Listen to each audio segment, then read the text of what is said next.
itself for more than 25 years, there must be a fertility rate of 2.11 children per family. With anything less, the culture will decline. Historically, no culture has ever reversed a 1.9 fertility rate. A rate of 1.3, impossible to reverse, because it would take 80 to 100 years to correct itself, and there is no economic model that can sustain a culture during that time. In other words, if two sets of parents each have one child, there are half as many children as parents. If those children have one child, then there are 1/4 as many grandchildren as grandparents. If only 1 million babies are born in 2006, it's hard to have 2 million adults enter the workforce in 2026. As the population shrinks, so does the culture. As of 2007, the fertility rate in France was 1.8, England 1.6, Greece 1.3, Germany 1.3, Italy 1.2, Spain 1.1. Across the entire European Union of 31 countries, the fertility is a mere 1.38. Historical research tells us these numbers are impossible to reverse. In a matter of years, Europe as we know it will cease to exist. Yet the population of Europe is not declining. Why? Immigration. Islamic immigration. Of all population growth in Europe since 1990, 90% has been Islamic immigration. France, 1.8 children per family. Muslims, 8.1. In southern France, traditionally one of the most populated church regions in the world, there are now more mosques than churches. 30% of children ages 20 and younger are Islamic. In the larger cities such as Nice, Marseille, and Paris, that number has grown to 45%. By 2027, 1 in 5 Frenchmen will be Muslim. In just 39 years, France will be an Islamic republic.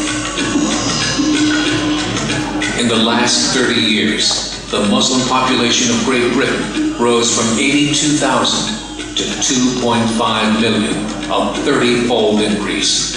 There are over 1,000 mosques, many of them former churches. In the Netherlands, 50% of all newborns are Muslim, and in only 15 years, half of the population of the Netherlands will be Muslim. In Russia, there are over 23 million Muslims. That's 1 out of 5 Russians. 40% of the entire Russian army will be Islamic in just a few short years.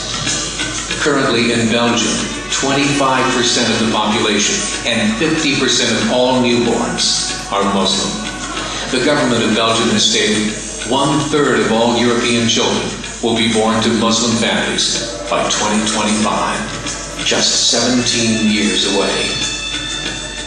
The German government, the first to talk about this publicly, recently released a statement saying, "The fall in the German population can no longer be stopped. Its downward spiral is no longer reversible.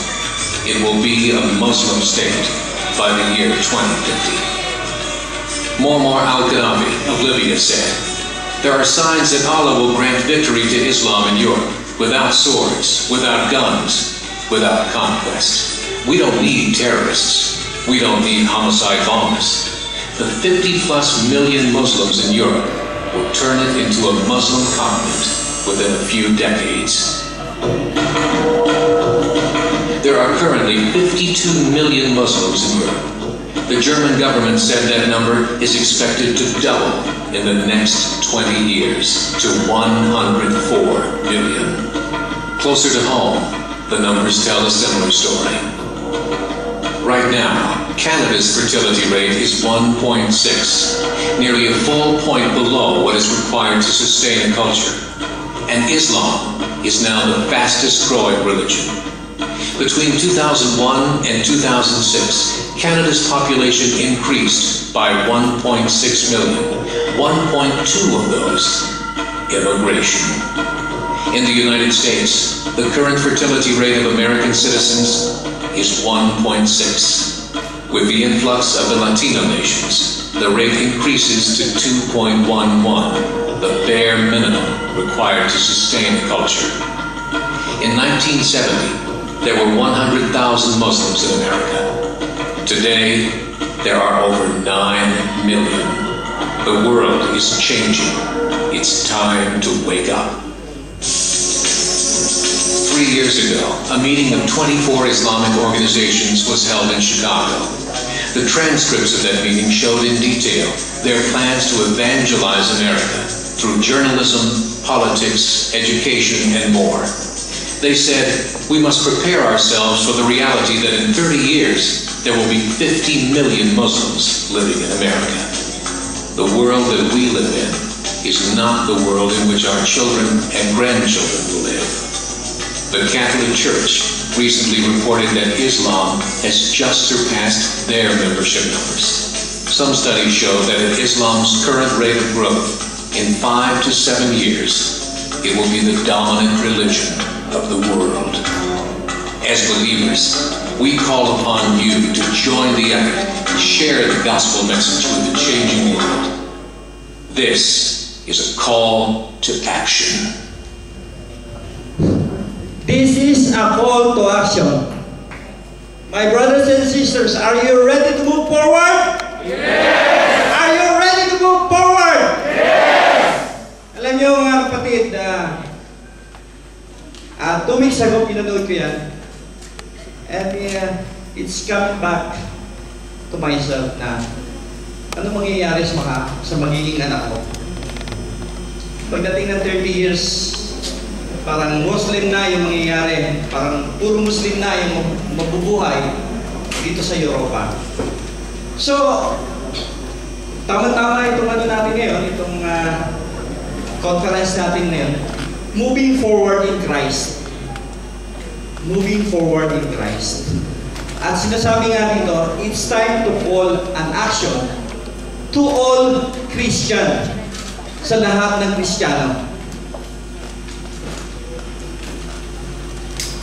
Alam nyo, 1996, 1995, naging member ako ng community nito. Pero yung mga panahon na ito, ng mga panahon na yun, parang hindi naman masyadong maano, hindi naman kailangan.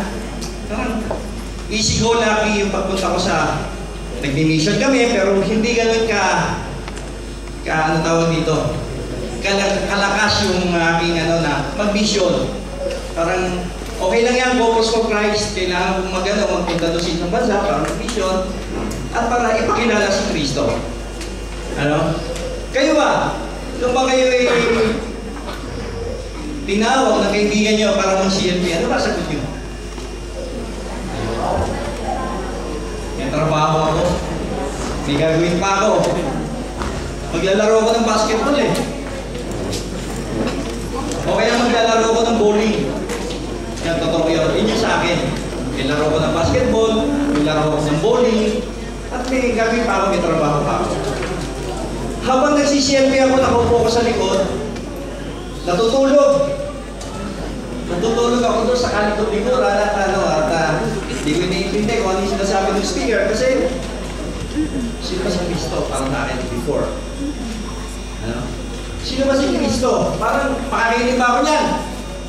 Parang ganun ko tinitingnan ang aking pananampalataya nung unang panahon. Nung unang panahon, wala akong pakialam kung